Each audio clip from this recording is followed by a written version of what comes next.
Okay, here we go. Chesnutt, Baby Dodie, Inherited Sin, Part 3. 333. Okay. Um, yeah. You just want to say what goes around. This is karma, pal. It's karma. It's karma for all y'all. All you had to do was just show some decency, humility, uh, decency and humility, and willingness to receive forgiveness for our own bad behavior. And you could have the best, you could have a sister. This is what you're going to get in return. You're going to get a sister, and you're going to get a doctor who can heal you. That's what Chesnutt's saying. But because of your race prejudice, that's the stuff of the marrow of tradition, your own hatred is killing yourself and your own family. All right? Okay. He's giving this message a lot more subtly than that, but that is, I believe, the message of this story. Stay stupid, prideful, stubborn, pig-headed. Your life is defined by hate that's hurting yourself and other people. If you can get rid of that pride and pig-headedness and racial prejudice, what are you going to get in return? Right? You're going to get healing. You're going to get love. You're going to get family. You're going to get forgiveness. It's your choice. It's your choice, Chesnutt is saying. What will you choose? Okay. All right. Okay, so this is what happens. Miller has, he feels that he has no choice. He's just walking in with his hat in his hands and saying, please help me, right? And this is what happens. Very bottom of 240, several pages into chapter 36. There, Major Carteret, exclaimed Miller, with a tragic eloquence of despair. There lies a specimen of your handiwork. There lies my child, laid low by a stray bullet in this riot, which you and your newspaper, okay, the media, right? Hate-filled media is being called out here. Okay, this isn't 2020, this is 1901. All right, which you and your paper have fomented, struck down as much by your hand as though you had held a weapon with which his life was taken. Wow, this doesn't sound like the same Dr. Miller from the beginning of the book, like, oh gee, I guess I better go to the racially segregated car now. Miller has grown and changed. Miller has seen the utter and absolute ugly truth of race prejudice for the first time. So it's not just Carteret who's changing, it's Miller too, okay? Look over on page 241, just skipping down where I left off. I cannot go with you. There is a just God in heaven. As you have sown, so may you reap. Okay? So Miller gets it to the point where he himself is saying, right, pal, this is karma biting you in the butt. That's a central theme of this novel. And please don't forget it. This is karma. Or the language that Chesnutt is using, it's sin. These are the fruits of sin that you get to reap, and you have no one to blame but yourself. All right? Okay, skip down a few lines. Now watch what happens. This is more biblical imagery here. For a moment, the veil of race prejudice was rent in twain. Here we go. Wow. Well, this is something I just realized. This is a biblical image right from Good Friday. It's Good Friday today, right? We know what happens in Good Friday after the crucifixion of Jesus. The veil in the temple is rent in twain. So for the first time, people can see the absolute and utter truth of all truths, which is the truth of Jesus's sacrifice on the cross. And so Chesnutt is using that same imagery here. For the first time, Carteret can see the truth. Okay. Saw things as they were in their correct proportions and relations. Saw clearly and convincingly that he had no standing there in the presence of death, in the home of this stricken family. There's all this incredible entitlement that he felt he had as a white person. I can order people away, or how dare you, you're a black person and you have the nerve to show up and be a voting citizen in my town, you know. What about white supremacy, right? Okay. Again, Huck Finn went through the same thing as we were talking about when he has to go back and apologize to Jim. This is the antidote for white privilege. It's humility. Humility. You know, if you don't approach things with humility now, you know, you're going to have to be humbled in a pretty horrific way, the way Carteret just was. Okay, he's getting humbled here. He's getting a nice big serving of humble pie, is another way to put it. Okay, and then so what happens? So it's not just Carteret.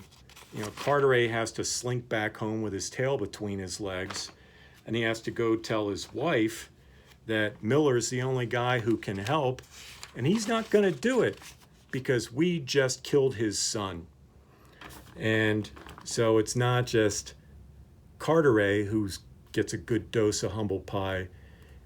It's his wife, Olivia. Finally, she gets her comeuppance here as well. Okay, now, so yeah, Olivia is going and approaching the Millers. Okay, this is chapter 37, appropriately called The Sisters. For the first time, Olivia is acknowledging this familial connection. You have come here, cried Janet, pointing with a tragic gesture to the dead child. You, to gloat over your husband's work. All my life you have hated and despised me. Your presence here insults me and my dead. What are you doing here? Wow. Finally letting Olivia have it. Okay, and then over on page 246, this is the very end here, right? Again, we have to ask ourselves, what would we do? Someone despises and rejects and steals from us, humiliates us our whole lives. When they come crawling back for help, what are we going to do, you know? Well, first of all, I hope I'm never quite in a situation like that, quite that extreme. But look at what Chesnutt is saying about the African-American character and their incredible capacity for forgiveness. I would love to think I would have this strength of character and this capacity for love that Chesnutt's describing here, right?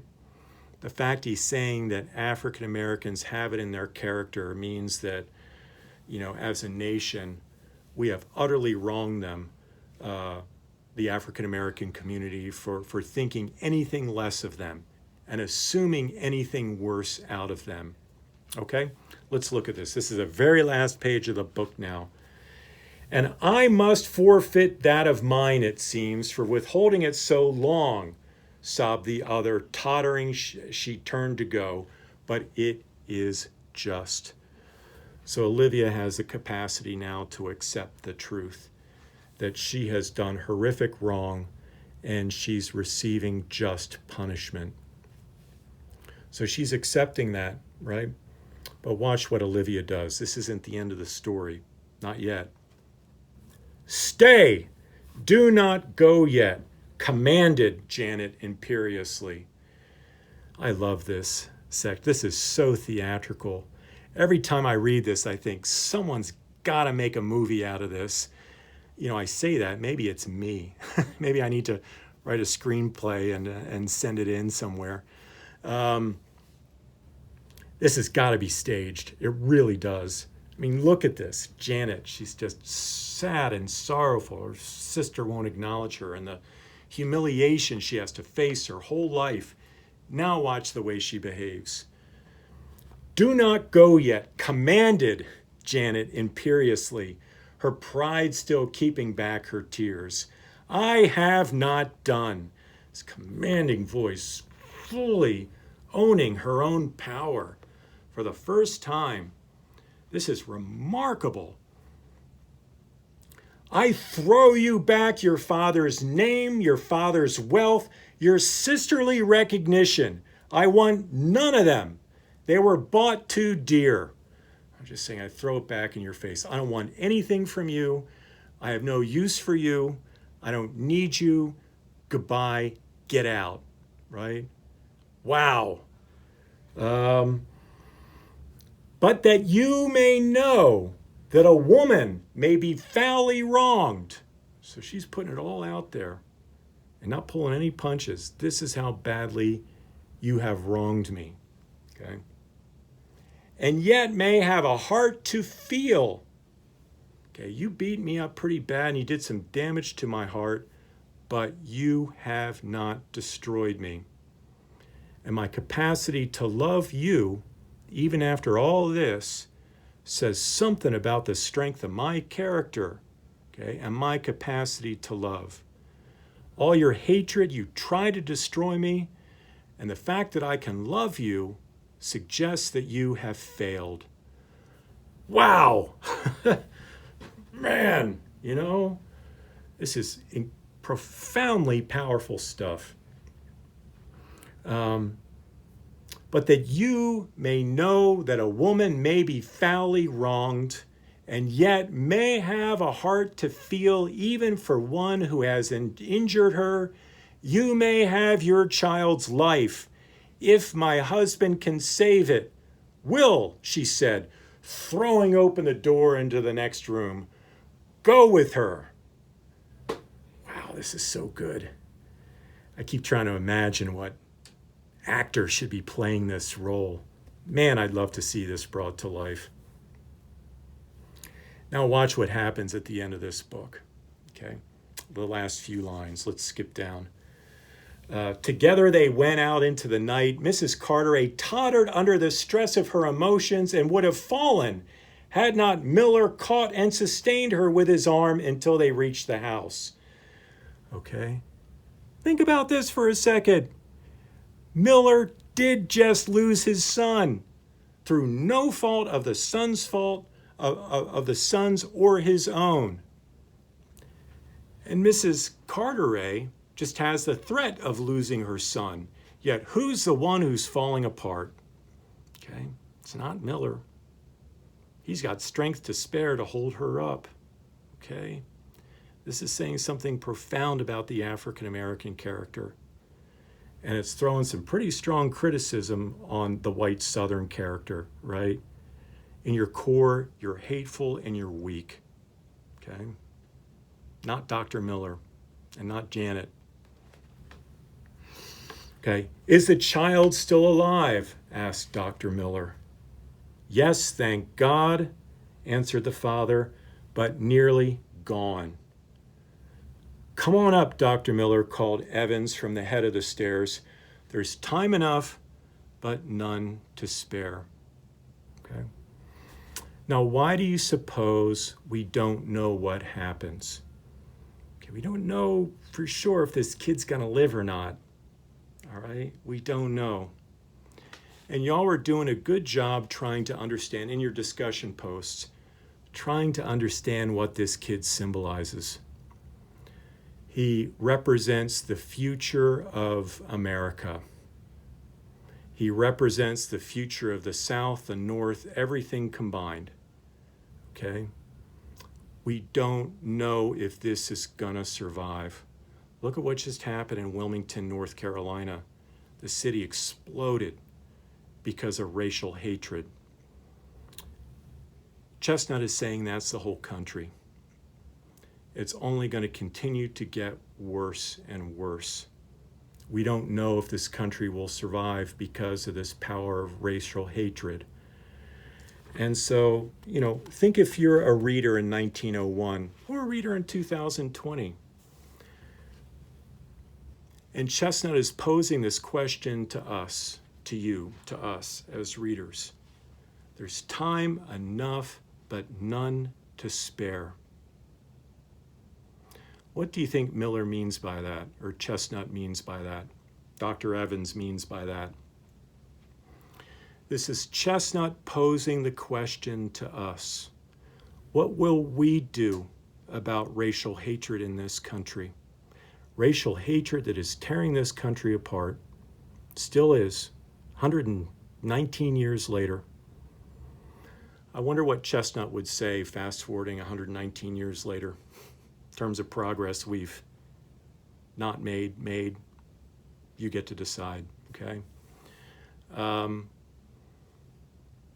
It's up to us. What will we do? Will we individually be a part of the solution? Will we give up our own habits of thought, our own habits of feeling? We see someone walking down the street that doesn't look like us.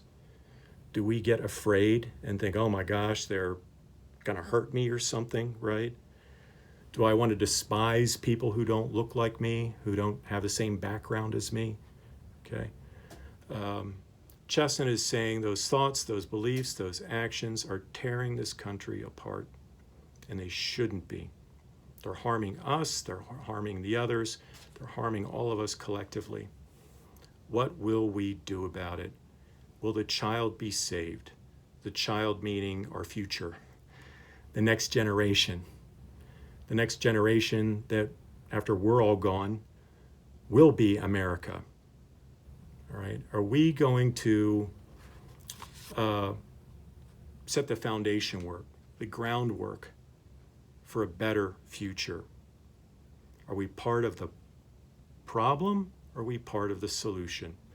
I think that's exactly the question that Chesnutt would leave us with, and why the book ends like this. So, yeah, okay. And all this on Good Friday, of course.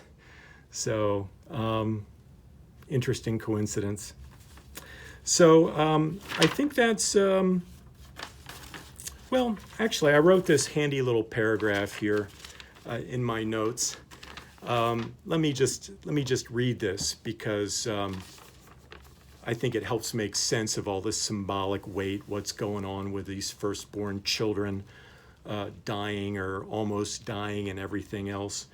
I think it's something like this. So I'll just read from my notes. Who pays the penalty to expiate the sin of the white South? Dr. Miller ironically lost his son when Carteret's son should have been the one to die.